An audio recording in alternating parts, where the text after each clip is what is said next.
Thinking about booking a trip to Disneyland, California, but don't know where to start? This is the vlog for you. We're gonna cover it from the moment you look at each other and say, shall we go to Disneyland, California?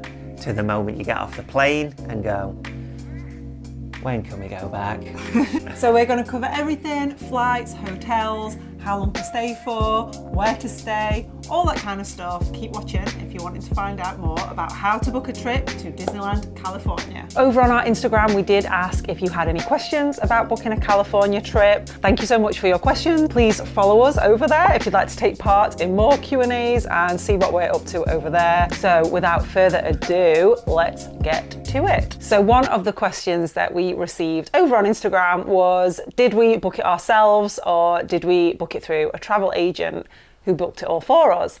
And the answer to that is we booked it ourselves. 99% of the time, we book the holidays ourselves. We really like to research every aspect of it, the flights and the hotels, and read reviews, reading TripAdvisor reviews, favourite pastime.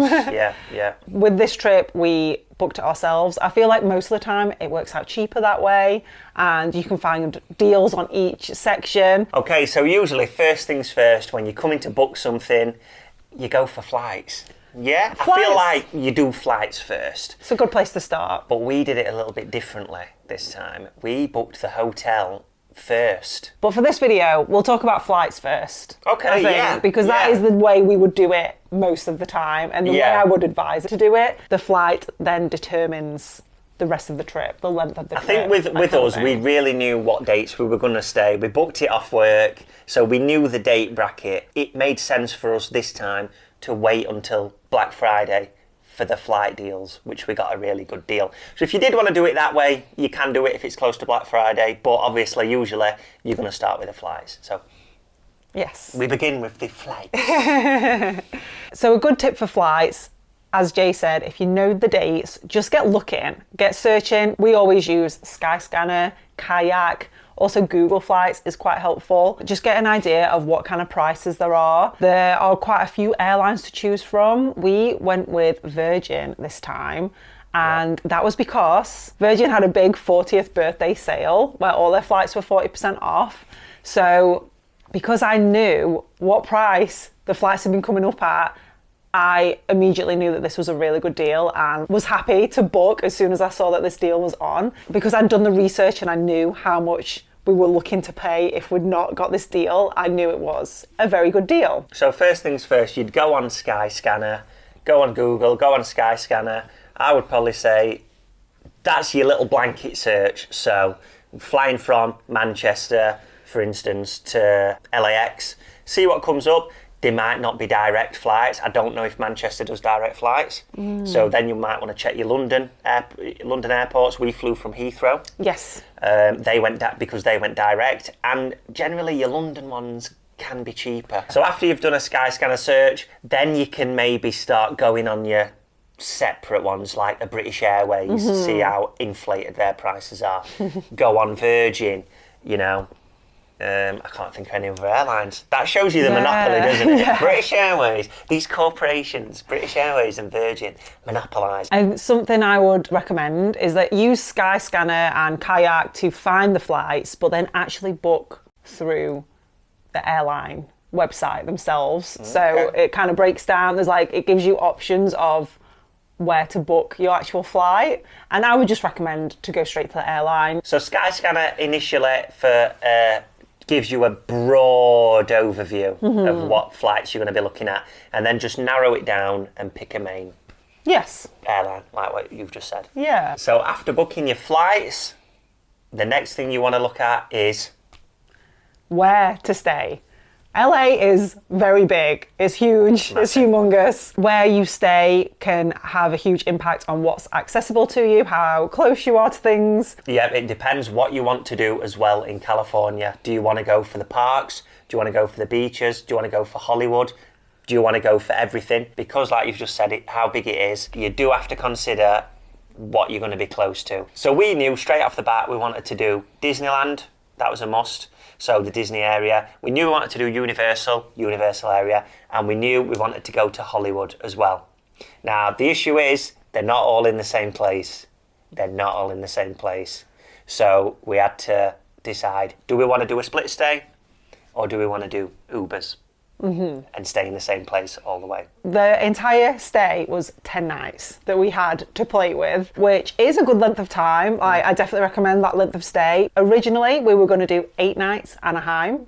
The Anaheim area is Disneyland, Knott's Berry Farm, that kind of thing. Yes, yeah. And then we were going to do 2 nights at Laguna, which is a beach town. And we thought that would be a really nice way to relax after the parks. It looked beautiful. We actually booked a hotel. So originally we completely omitted Hollywood. We kind of said, oh, we hear bad things about Hollywood, like it's run down, this and that. So we were like, let's do beaches instead. And I think originally we considered Ubering to Universal from Anaheim. It's about an hour's drive, and that's with good traffic, and you know, that's not always a given. So, Los Angeles residents, talk to us, tell us how smooth flowing that Los Angeles traffic is. So that was the original plan, but then after further research, we ditched that plan. We were like, no, let's start again. Then we decided to split the stay. So we would have 7 nights in the Anaheim area and then 3 nights in Hollywood, in the Hollywood area. Yeah, we just kind of thought, because we thought, okay, we can do beaches, and we thought, but we're coming all the way across the world. We do want to do things, don't we?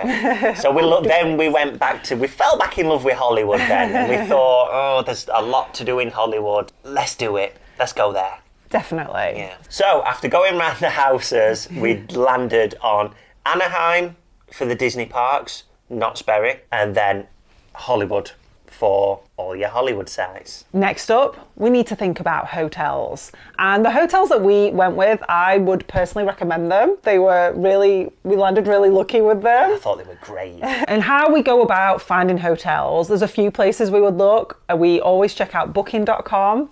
And then I always look on the IHG website. So IHG hotels, they're like the Holiday Inns, Crowne Plaza. They're kind Holiday of Inn, they Crowne cover Plaza, Intercontinental, Candlewood Suites. There's loads in there. They cover. It's like an umbrella that covers a lot of hotels, and we've used them a lot over the years. And I mean, we have a few points, but they've never Priority club they never members. build up. They never seem to build up for us. We always check hotels.com. And we always check TripAdvisor. We cross-reference everything with TripAdvisor.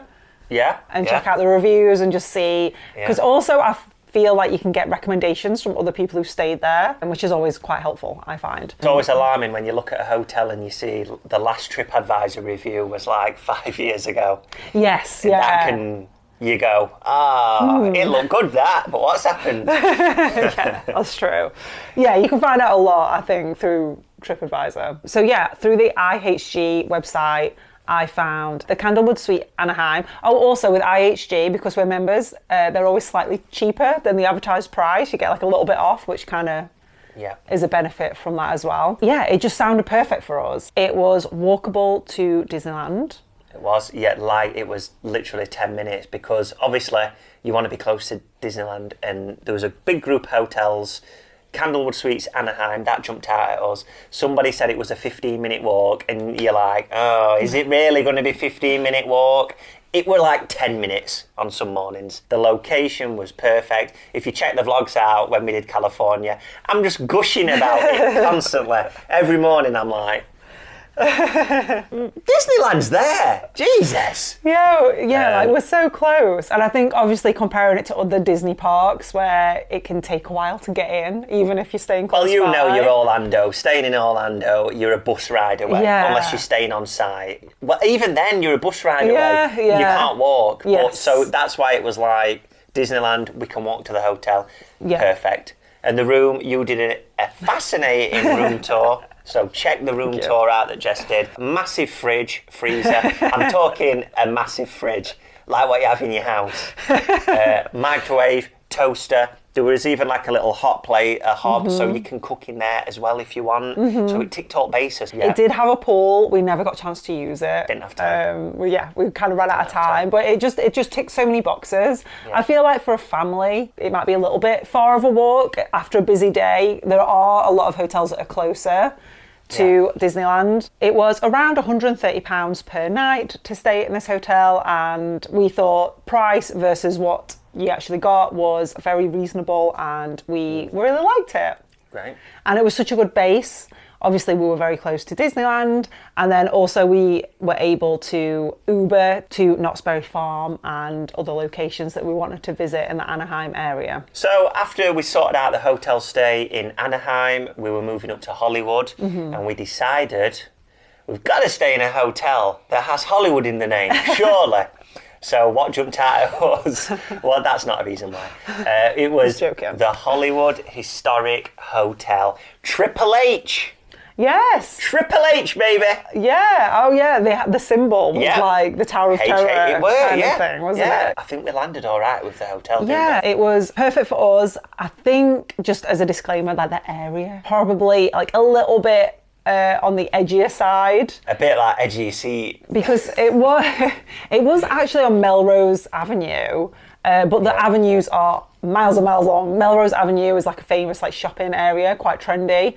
This was like a lot further down.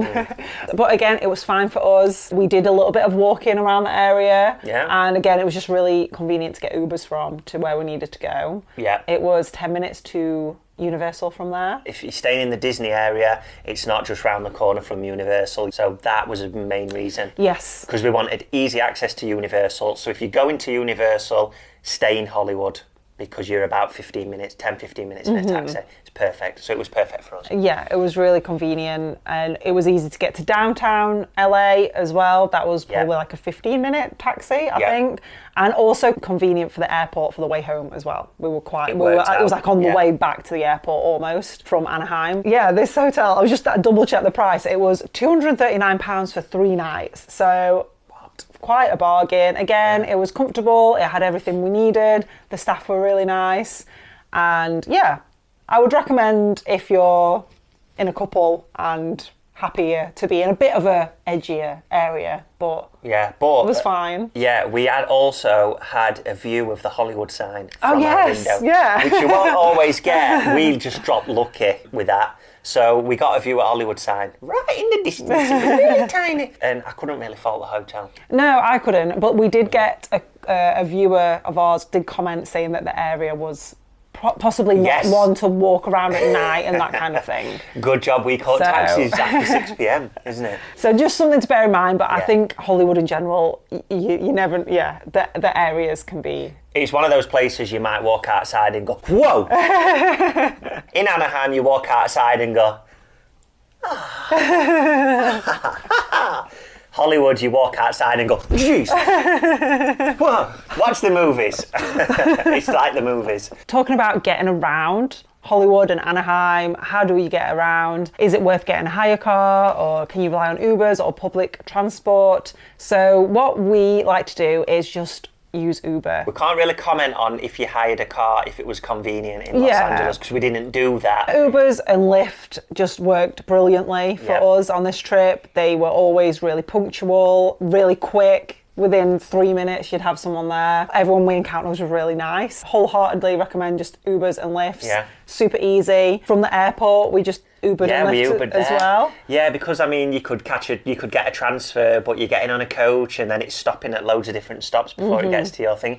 Uber, straight up, throw your cases in, sit in silence for an hour. That's what you want. You want to gather your thoughts, don't you? You know. So that was fine for us. Worked for us, didn't it? It was super easy. So that's just what we personally do and would recommend to people. Obviously, if you like to hire a car and that's kind of comes naturally to you, it might be a different story. We will just mention getting from the airport to Anaheim. This was something that I did try and research quite a lot. The best option is an Uber. So when you get off the plane and arrive in LAX, you actually have to get on a shuttle. Like, you have to get on a little shuttle bus that takes you to the ride share area. It's like a 5-minute journey on the little shuttle. Yeah. And then there's a Lyft on one side and Uber on the other. And so I just looked which one was cheaper at that moment and locked it in. We just had to wait a few minutes. So don't be concerned about like, oh my God, when we get to airport, what do we do? Do we need to pre-book it? No, you don't. Just go to the Uber bit. It's well signposted. There's directions to these areas.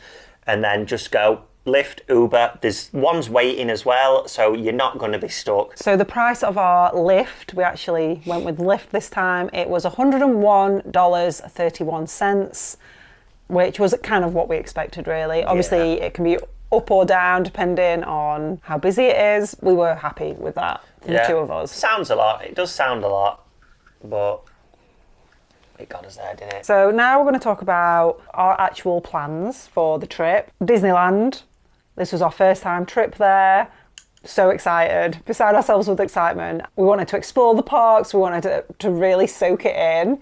So how many days? How many days should we have there? Yeah, your Florida technique goes out of the window, doesn't it, when it's Disneyland, California? There's only 2 parks. So straight off the bat, how many do you want in the Disneyland? And how many do you want in Disneyland California Adventure? So the packages that Disneyland offer, they go up to 5 days, basically. A 5-day pass is the highest one that they offer. You then obviously could just buy another pass if you did want to stay longer. So they go up to 5 days, and that did sound appealing, but we eventually landed on 4 days. 2 days in each park. We did not get the park hopper. A lot of people do recommend the park hopper, but for us, we were more than happy just to dedicate a whole day to the park we were in. Yeah. And I felt it worked really well for us. It never thought to me, oh, I wish we could just go over to the park. Because what our fear was, what I originally thought was, obviously you need more days in Disneyland than the extra park. But we said, no, let's just do 2 in each, and do you know something? We covered everything we needed to. I didn't want it to be, I wish we could go to this castle now. Yeah. It was like, you know what I mean? California Adventure, I was like, oh my God, I could stay here all day. So the fact that we didn't do the park hopper, we didn't need it. I mean, I definitely could have done another day.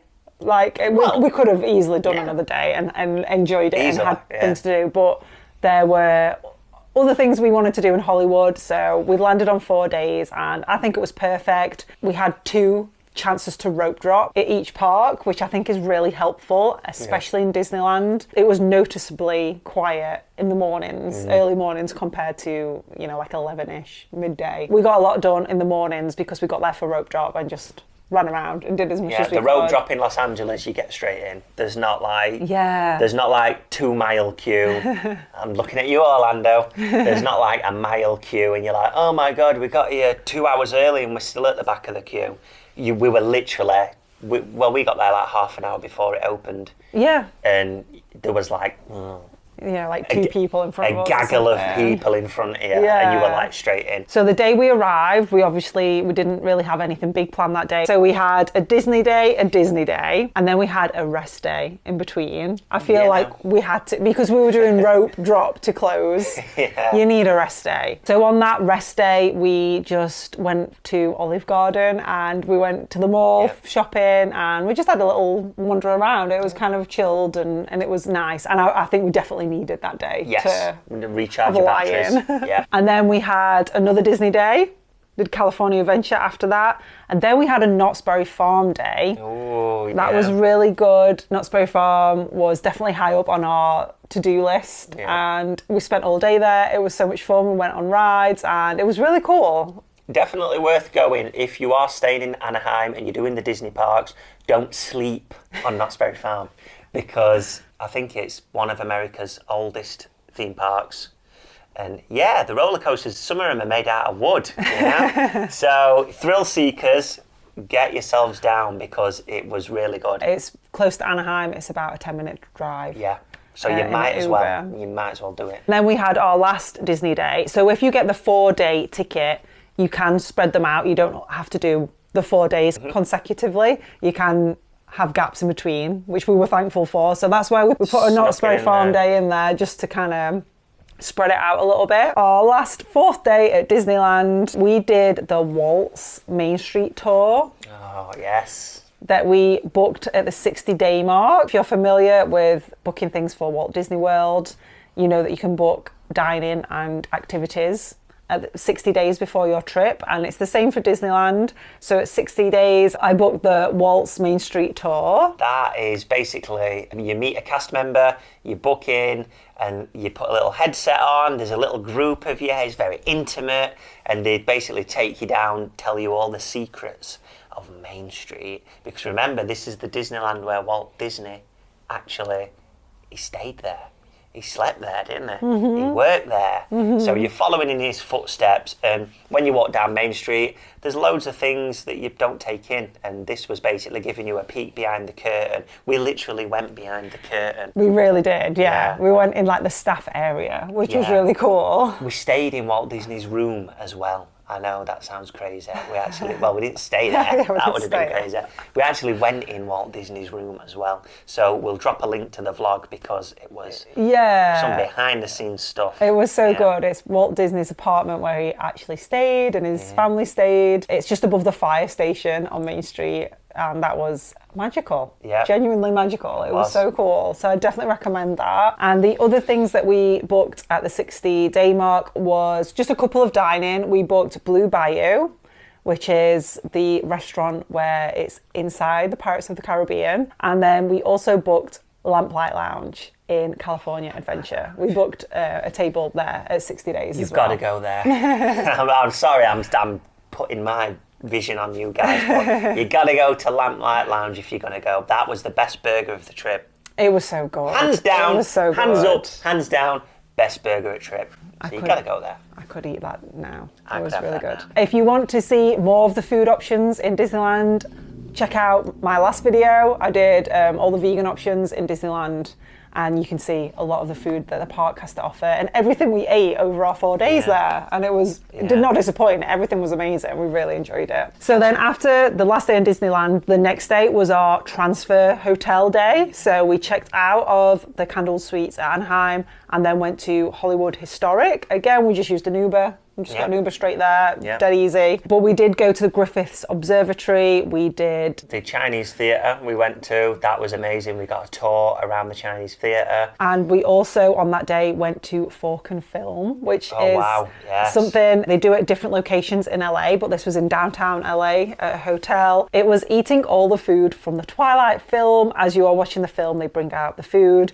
Definitely recommend checking that out if you're in LA and seeing if the dates line up. The dates lined up for us perfectly. perfect, yeah. And as soon as they went on sale, I booked this because I was like, we're going to be in LA that day. So it lined perfectly. Just to give you an idea of like what we packed into that day, we did quite a lot of sightseeing in just one day in Hollywood. That was all one day. And everything was relatively easy to get to. We just Ubered and everything was kind of close. It wasn't, like breaking the bank to travel in between these spots because we were staying so close as well. I think that helped. The next day in Hollywood, we went to Universal Studios, spent the full day there. That was great. Really good. And then the day after that, we had another day to do some more sightseeing. So we went on a movie tour. So good. That was the Paramount movie tour. There's a lot of movie tours in that area. There's the Warner Brothers movie tour as well. We ate at Cafe Gratitude as well. That was good. So there's some things you can only do in Hollywood. So Yeah. I'm so glad we decided to do that as opposed to the beaches. Yes, yeah, I think it suited us Perfectly. Yeah, Yeah. it was. We just packed each day. We also went to the Comedy Store on that last God, I day. forgot. Oh, We went last to the night. Comedy Store. Yeah, so there's just so many things you can do when you stay in central to Hollywood. Of course, if we'd have been staying in Anaheim and gone for the Uber risk, it would have been an hour back, an hour here, an hour there, $100 for each Uber. Yeah. You've got to just move, stay there, stay in Hollywood for a few days. Yeah, and obviously just, it takes up so much more of your day, doesn't it? Yeah. All the travelling. That's the itinerary. So that was the itinerary of our trip. So I hope that's helpful and helps you figure out how you'd like to maybe plan yours. And obviously everything could be moved around and can be tailored to suit you. But we just thought we would share ours as a starting point. Yeah, that's just how we did it. Yeah. Obviously, if you have any questions, because there's probably a lot we haven't touched on, we will answer all the questions, so just drop them below. Right, that's it then, everybody. Please give us a thumbs up if you like this video, if you want us to keep making content like this. Also, if you are interested in a little Orlando trip we've got coming up soon, subscribe so you don't miss it, because that's going to be dropping anytime now, ain't it, Jess? Pretty soon. Please head over to our Instagram and follow us there as well if you want to see all the things that we're up to. Thank you so much for watching. And we'll see you on the next one. Bye. Bye-bye.